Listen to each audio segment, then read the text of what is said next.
బలి చక్రవర్తి కూడా వామనుని చూసి ఇంతేనా అన్నాడు. నెత్తి మీద కాలు పెట్టి బలి చక్రవర్తిని అధాపాతాళానికి తొక్కుతున్నప్పుడు తెలిసింది ఎంతో అని. వామన అవతారాన్ని చూపిస్తుంది జనసేన.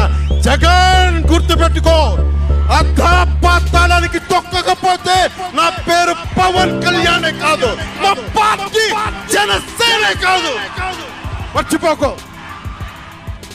నెత్తి మీద కాలేసి తొక్కుతాం కదా, అప్పుడు అర్థమవుతుంది మేమేంటో. వ్యూహం నాకు వదలండి, నన్ను నమ్మండి. మనకి వైసీపీ జగన్ లాగా వేల కోట్లాది రూపాయలు వారసత్వంగా తినేసామా ఏంటి? మనం అన్ని స్థానాల్లో పోటీ చేయడానికి మన దగ్గర 50, 100, 1000 కోట్ల డబ్బులు ఉన్నాయి. మన దగ్గర దోచేసిన డబ్బులు ఉన్నాయా? లేదంటే 4 దశాబ్దాల సుదీర్ఘమైన అనుభవం ఉన్న ఒక వ్యవస్థలు ఉన్నాయా మన దగ్గర? తెలుగుదేశం పార్టీ నాయకుల్లాగా ఏమున్నాయి మన దగ్గర? వెతుక్కున్నాం.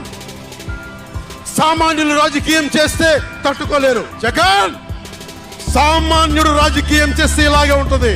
వ్యూహాలు వేస్తాం, పొత్తులు పెట్టుకుంటాం, నీ కోటలు బద్దల కొడతాం. అలాగే నాకు గాని జనసేన పార్టీకి గాని సలహాలు సూచనలు అవసరం లేదు. సలహాలు సూచనలు ఇచ్చేవాళ్ళు అక్కర్లేదు. యుద్ధం చేసేవాళ్ళు కావాలి.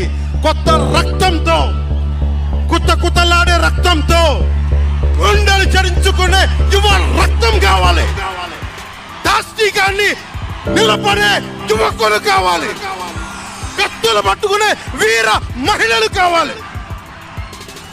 అంతేగాని నాకు సలహాలు ఇచ్చేవాళ్ళు, మీకు తెలుసా జగన్ ఎలాంటి వాడో? సొంత బాబాయినే మర్డర్ చేయించిన వాడు, సొంత చెల్లినే గోడకేసి కొట్టిన వాడు. మీరు చెప్తారు నాకు సలహాలు సూచనలు. ఎవరితో యుద్ధం చేస్తున్నానో నాకు తెలుసు.